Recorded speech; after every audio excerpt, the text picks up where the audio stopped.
Welcome to part 4 of the iThrive marketing series presented by EyeCarePro. I'm Daniel Rostan, CEO of EyeCarePro, and this part of the series is supported by iDoc, ClearVision Edge Pro, and EyeCarePro.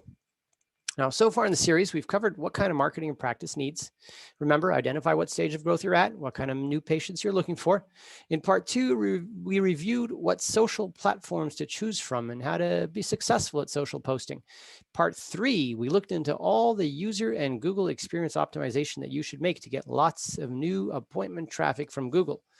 Now, when we talk about online marketing, most people think website, Facebook, Instagram, and Google, of course, but what really controls a surprisingly large part of your success online is your Google My Business page or panel or profile, whatever you want to call it. It's all the same thing. So now, just to make sure that we're all on the same page, pun intended here, I suppose that's the Gmb panel over there on the right. I just did a search for Dr. Eric White in San Diego, and lo and behold, that's the panel that pops up. Of course, that's the Google My Business panel. Now, what's interesting about this is that somebody is searching specifically for you when they find your Google My Business panel. We'll call it your GMB. So when they search for you, you dominate the search results. If you take a look at the screen here, your GMB shows up on the right. Your search results dominate. You know, basically, this search result is all about you when somebody is searching for you. Now, the GMB panel is actually huge. It's not as small as it looked like on that last screen. It's actually huge with tons of information in it. So have a look. By the way, the information that you see here has been chosen by Google. This, what you see right here on the screen, has been chosen by Google and tested and retested a lot of times. So take note. Take note. Whatever Google shows you here is the information that it thinks is most important to a website visitor. Whatever. So when you think about your website and what you should go at the top of your website, here you go. Photos, maps, directions, reviews, address, hours, phone, and appointment link. It's all here. Now, as you can see, there's a lot of information in here. A lot of information in here. Yeah, I told you. Just keeps on going. So this webinar is going to be a little different than the rest. We're going to look at your Google My Business panel, your GMB, and, well, you will, actually, I'm not going to be able to see it, and we'll review best practices. If all goes well, you can implement them on your GMB as we go. You'll have to use the pause button a fair bit. So as we cover something, you're welcome to pause and implement it. And if you just want to see what the best practices are, then follow along. So we should start by reviewing some key metrics about the GMB panel to stress its importance. So with the permission of our good friend, Carol Burns and Mark Wright of Professional Vision Care in Ohio, we've got a lot of data that we can share with you. Now, we've been with them on their online marketing for a number of years by now, and they're a wonderful example of what can be done. To begin with, the website itself gets over 2,500 visitors a month. This is a very important number to focus in on because as we start to look at the stats for the GMB, you'll start seeing just how many visitors never actually make it to your website and how important your GMB panel really is. It's actually alarming. Hence why I titled the webinar, Google is taking my business instead of just Google My Business. There's a ton of traffic that will not make it to your website. Now, Professional Vision Care has 3 locations outside of their vision therapy office. And as you can see here, the GMB panel gets a lot of impressions on Google. This location alone has 6,252 impressions. Second location here, 3,513 impressions, and the Johnstown location has 1,636 impressions. So you add that up and you get over 11,000 impressions in the search results. Now that's a lot of eyeballs out there. Remember the traffic to the website, 2,500. Now I'm not stopping there though, because they also show up in Google Maps. So if you take a look at the yellow box at the top, you start to do the math and you start to include Google Maps impressions, the number keeps on going up. This location has almost 3,000 Google Map views, which actually brings their total of impressions up from the 6,000 I showed you before to closer to 7,500. You should also notice at the bottom that people can visit the practice's website, get driving directions, or just call the office from the GMB panel.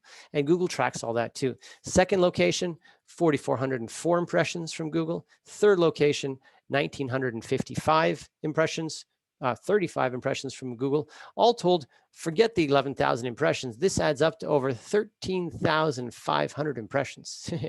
But wait, it ain't over yet. This practice can and does put GMB posts onto their panel. And those get lots of views as well. Now, I didn't go to all the panels and take all the posts from all the panels, but this is one location, one post that has 303 views from this post alone, 277 views on this post. You can see it at the bottom, 217 here, 312 here. That's 1,200 GMB post views for just one location in 1 month, so which is easily over 2,000 for all locations for the month.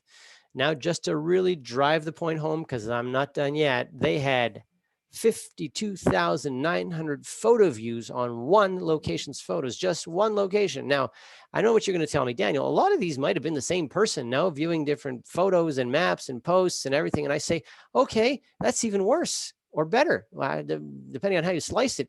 That means thousands of people never came to your website because they didn't need to. They saw everything that they needed before they got to your website. So here, have a look at these stats. I added up all the driving directions, the request for driving directions from the 3 locations in 1 month, over 300. Over 600 phone calls to the offices from the Google My Business. And all told, only 475 of these thousands of people actually proceeded to the website. Now, we know the website got 2,500 visits, but all this Google My Business action and only 475 people actually proceeded to the website. So now do you understand why I say that Google is taking my business? Well, of course, they're not taking your business, but you have to admit they're severely throttling the number of people that ever get to your website. They're most certainly directing traffic to themselves before you. They actually basically control the flow of traffic to your website, and therefore they largely control your new patients. Now, I'm not sure what the point is. Should we get worried or not? There's not much you can do about it. The only thing you can do is just play the game as best as you can, which really only feeds the monster more, because the more information you give them about your practice, the more photos, the more posts, and eventually they should, why should somebody come to your website at all? So, take a look at what else you can do with the GMB. You can show off your products, lenses, your frames, all inside GMB. Don't forget Google's, reminder, 5,191 potential customers saw you on Google last month. That's their calculation. That's just one of their locations on Google last month.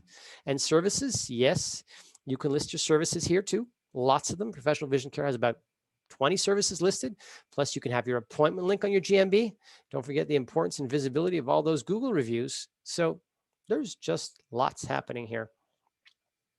So point made, yes, GMB is important. It's very important. So, for the second time, let's get started. Step 1 is you got to sign in. Now, you may or may not have claimed and verified your Gmb panel. And either way, you will want to make updates to it. So step 1 is to sign into your Google account now.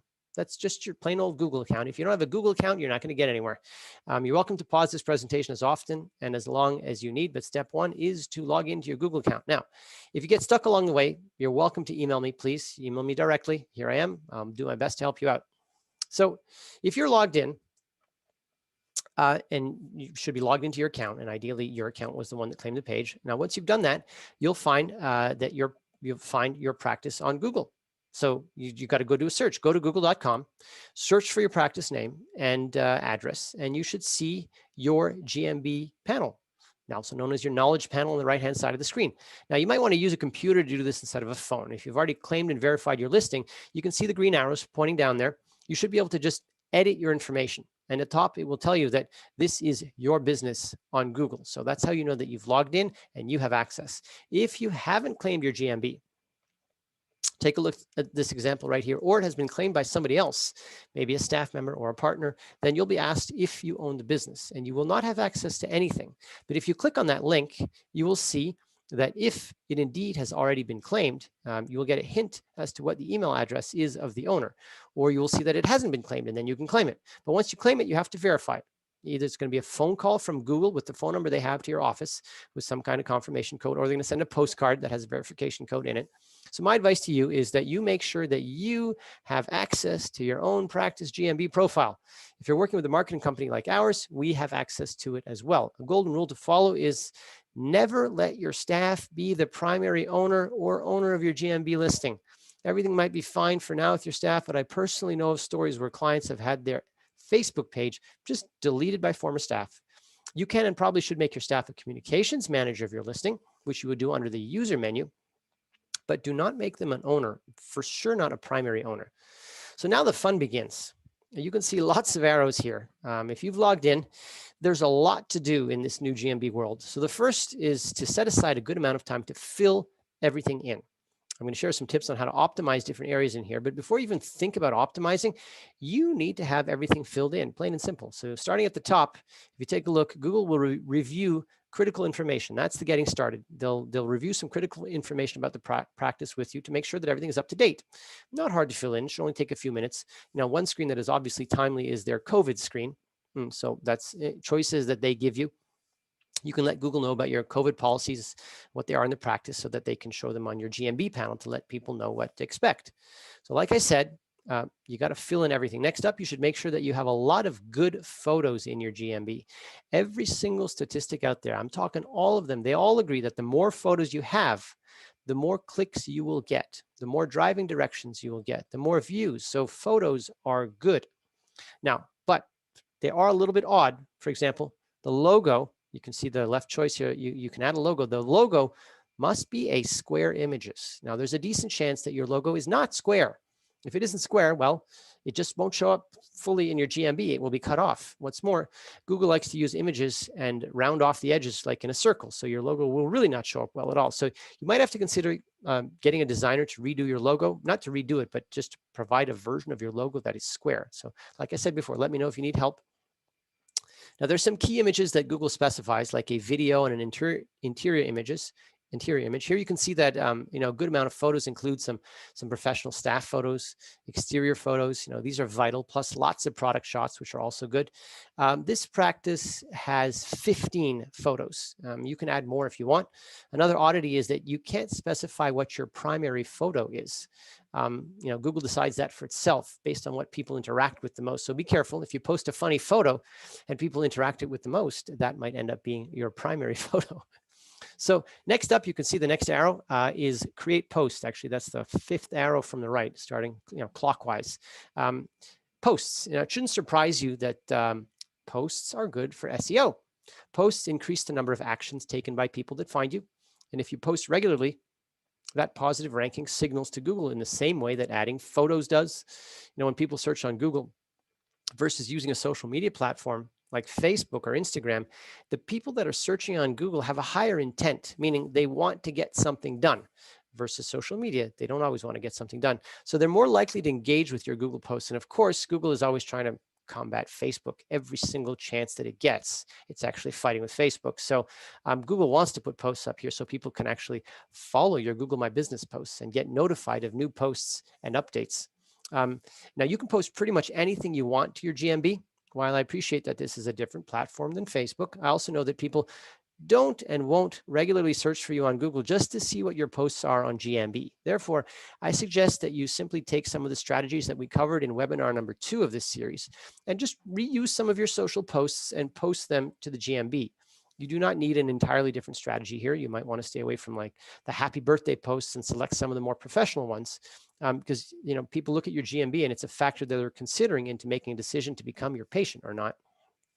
Now, why are those arrows pointing to ads in red? Now, I recently hosted a webinar with Dr. Josiah Young from Opticare Vision and EyeCarePro's PPC manager, Jeff Magaki.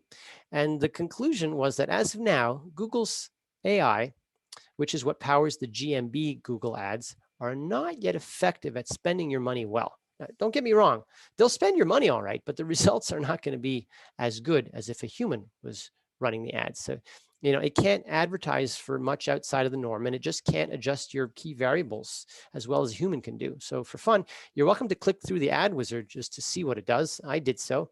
Here's an example. It writes your ads for you. It actually suggests all your keywords, as you can see here too. You can modify them to your heart's content. And it also lets you know with the arrow down at the bottom that don't worry, you can put in negative keywords. Know what those are? Don't worry, I will be doing the next session on Google Ads. We'll be talking all about negative keywords. It also asks you how much you want to spend.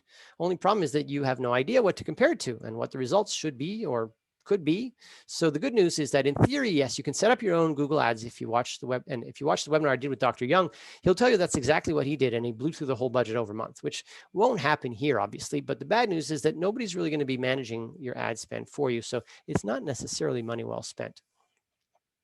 A few more things that you have to fill in. I said there's a lot to do here.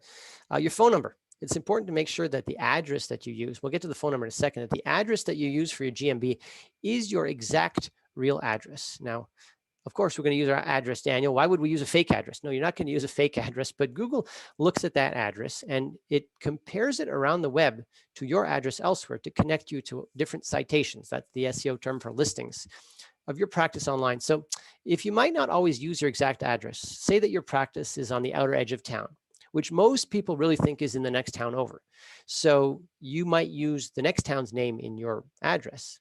You have to stick with your proper address in Google. Same goes for your phone number, obviously.